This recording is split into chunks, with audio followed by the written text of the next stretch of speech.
Vous le savez, dans Plus d'Afrique, cette rubrique qui s'appelle Le Débat est un instant que vous attendez tous.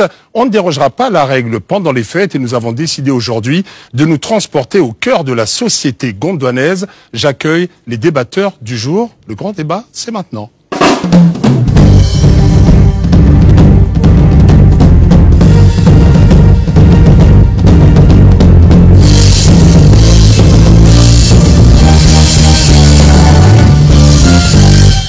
L'heure est grave, car ce débat, aujourd'hui, au cœur de la société gondwanaise, mais face à face. À ma droite, Madame Zouzoua, commerçante à Gondwana City. Madame Zouzoua, bonsoir. Bonsoir. Et bonsoir également, à Monsieur le ministre de l'économie et des finances du Gondwana. Bonsoir, Excellence. Bonsoir. Notre attribution de mon portefeuille, ministre de l'économie, des finances et des bonnes affaires. Qu'on appelle aussi shipper, arrête de shipper. Oui, bon. Voilà donc pour le temps qui est lancé. Alors, on va dire les choses très clairement. Le thème, les Gondwanais ont-ils le cœur au fait? C'est une question qui vous est posée. Le timing est de 6 minutes chrono. On va faire comme au Gondwana, on va respecter les règles.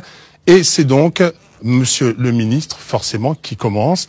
Les Gondwanais, Monsieur le ministre, ont-ils le cœur au fait? Écoutez, la réponse est toute simple. Les Gondwanais peuvent faire la fête. Et là, je m'adresse à tous les Gondwanais. Parce que les chiffres sont au vert. La croissance est à 2 chiffres. Le PIB explose. Le FMI, la Banque mondiale, nous félicite en nous disant que nous faisons mieux que des pays comme les États-Unis, des pays comme la Chine qui nous envient. Le Gondwana est un pays qui est à la mode aujourd'hui. Donc les Gondwanais peuvent faire la fête, acheter du champagne tranquillement parce que tout va bien. Nous avons construit, Monsieur Brazzaville, Monsieur Brazza, s'il vous plaît. Nous avons construit plus de 3 650 000 logements sociaux. Pour une population... Il parle de quoi là, attends, il parle de quoi? Vous parlez de quoi, monsieur le ministre? Je n'ai pas fini. Vous parlez de quelle émergence? C'est vous seul qui émergez. Le Gondwana est un pays émergent, n'en déplaise à des gens comme vous. C'est lui seul qui l'héberge. Depuis 1920, monsieur, même Petit Simon, vous n'avez pas fait dans notre quartier. Nous, on est du quartier Kouachako. Vous savez pourquoi on nous appelle comme ça? Dans le quartier là où je vis, monsieur, la pluie emporte Kawé avec bottes pour aller se laver. Alors, Madame Zouzoua, vous le dites justement, il y a Guy qui réagit, Monsieur le ministre, en disant assez de langue de bois, arrêtez ces salades, ça n'a plus aucun goût. Il le dit de manière très sérieuse. Politiciens gondwanais, sortez un peu de vos bureaux. Monsieur le ministre, ça vous interpelle quand même. Ça m'interpelle, les gens qui, comme Madame Zouzou...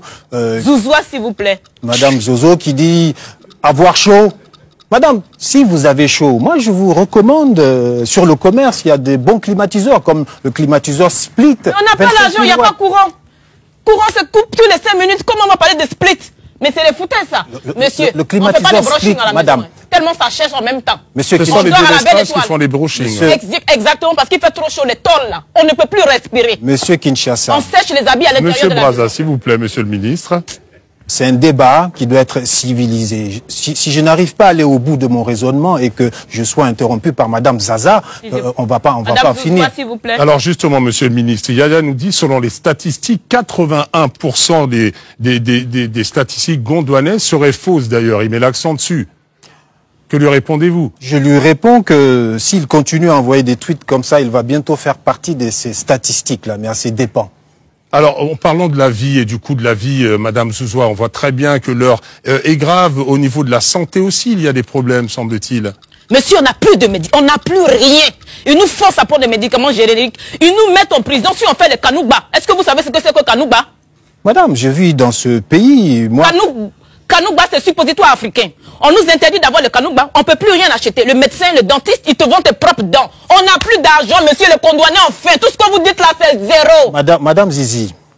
Mais attends, c'est quoi ces foutaises-là? Qui est Madame Zizi là? Monsieur, écoutez, il faut que cette dame apprenne, monsieur Abidjan. Monsieur Brazza. Il faut que cette dame sache que nous sommes au 21e siècle, madame. La santé est un bien énorme que dont le gouvernement fait don aux Gondwanais. Il y a ce qu'on appelle des médicaments génériques. On est fatigué, des médicaments génériques. On est fatigué. Je vais la taper, hein. Alors non, ne vous emportez pas, mais on est quand même obligé aussi de pousser un coup de gueule, comme le fait Maryse d'ailleurs, via un tweet, en se demandant ce que c'est que ce débat. Mais en même temps, il faut quand même le dire, 2015 est là, 2015 émergence pour certains. Pour vous, monsieur le ministre, qu'est-ce que vous promettez? Est-ce que les Gondwanais auront enfin droit à une fête? Les Gondwanais peuvent faire la fête. Vous parliez de santé. Tout le monde parle d'Ebola, tout le monde parle de santé. Madame, pour avoir une bonne santé, 5 fruits par jour. Je mange 5 fruits par jour, monsieur. Dans ma sauce gombo, il y a aubergine, il y a tomate, il y a ail, et puis il y a oignon. Je mets 5 légumes par jour, mais je ne suis pas foyer. Vous pouvez les acheter. Il vous reste simplement 2 minutes, hein, monsieur le ministre, madame Zouzoua, pour nous convaincre, en espérant que la fête arrive. Mais il y a quand même aussi une chose qu'il faut dire. L'argent, c'est le nerf de la guerre. Que ce soit au Gondwana ou partout, monsieur le ministre. L'argent, c'est le nerf de la guerre pour les gens, les mauvais esprits comme madame Zozo. Toi, tu es voleur. Zouzoua. De toi. Vous savez, vous vous plaignez dans ce pays. Le gouvernement a mis... Madame Zozo, Madame Zouzoua, s'il vous plaît. Ok, Madame Zaza. Ce pays, le gouvernement a mis en place... Un homme qui ne respecte... Il ne connaît même pas le nom de ses habitants. Vous vivez sur quelle planète, monsieur le ministre? Monsieur Bamako, essayez de calmer cette dame. Oui, monsieur Brazza l'a bien compris. Si vous vous plaignez de ne pas avoir de l'argent, madame, le gouvernement vous recommande de faire vos courses sur Internet, sur des sites sécurisés, en utilisant des cartes bleues, des cartes bleues sécurisées. Il est malade ou il est bête ou quoi? Ils ont fait pipi dans votre tête. On dit qu'on n'a pas l'argent, comment on va payer cartes bleues? Alors il y a aussi une autre question, c'est que s'il n'y a pas courant, il n'y a pas ordinateur, si on arrive quand même à faire de la sauce, cela veut dire, madame Zouzoua, que les fêtes auront quand même lieu. Les fêtes n'auront pas lieu, monsieur. Pourquoi? Nous sommes pauvres et malheureux. Qui décide? C'est le gouvernement qui décide. Le gouvernement ne nous donne même pas la voix à parler. Tais-toi. Nous sommes Tais-toi. Tu m'emmerdes, chien. Oh là là là là, le débat prend vraiment une autre tournure. La révolution, on n'a qu'à détruire le Gondwana. Nous impose malheureusement de mettre fin à ce débat qui, comme vous l'aurez remarqué, va pouvoir se poursuivre. On ne voudrait prendre aucun risque. En moins de 30 secondes, votre conclusion, monsieur le ministre? Ma conclusion est que ce débat va se poursuivre au commissariat de police pour madame Zaza. Madame Zouzoua. Qui a montré à tous les Gondwanais son sens civique. Je m'en tiendrai là. Le président du Gondwana doit quitter le pays. On est fatigué, monsieur. On vous souhaite en tout cas une très bonne fête, madame Zouzoua. Vous la ferez quand même? On va se débrouiller avec le poulet bicyclette, mais on va faire comment? C'est donc la fin de ce débat, à 1 seconde près, toujours très discipliné, comme au Gondwana. Un débat, évidemment, sur lequel vous pouvez continuer de réagir. Après ce gong qui annonce la fin, monsieur le ministre, très respectueusement, madame Zouzoua, très respectueusement aussi. On espère qu'au Gondwanais, on aime aussi la musique, je pense. Vous êtes tous d'accord, monsieur le ministre, madame Zouzoua? Non, non. Cette musique qui va nous être emmenée par une digne ambassadrice de la culture congolaise. Mais je pense qu'il y a quand même aussi peut-être une autre chose à rajouter, juste le final, en étant très court et très gondwanais. Je viens de recevoir un coup de fil dans mon oreillette de notre leader bien-aimé, son Excellence, président fondateur. Chers téléspectateurs, quand cette émission va reprendre en 2015, si vous ne voyez pas Monsieur N'Djamena et Madame Zaza, ne vous étonnez pas, parce que ce débat nous a beaucoup heurté. Voilà, j'en ai fini. Et la lumière revient, et c'est évidemment avec le bonheur et à la bonne humeur.